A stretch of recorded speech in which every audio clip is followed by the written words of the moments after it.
For this video, let's talk about OFW's hard-earned money. Malaga hindi lang mag-ipon mga kababayan, mag-invest rin po tayo para sa magandang kinabukasan. So, here's a quick guide on savings and investments para sa ating mga OFWs.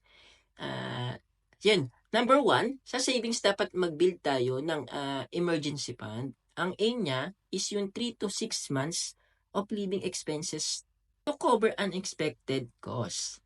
Mag-set up tayo ng financial goals. Financial goals, whether it's for a new house, for a child's education, or for our retirement. Malaga meron tayong goals para alam natin kung saan tayo papunta, saan ba tayo patungo mga kababayan.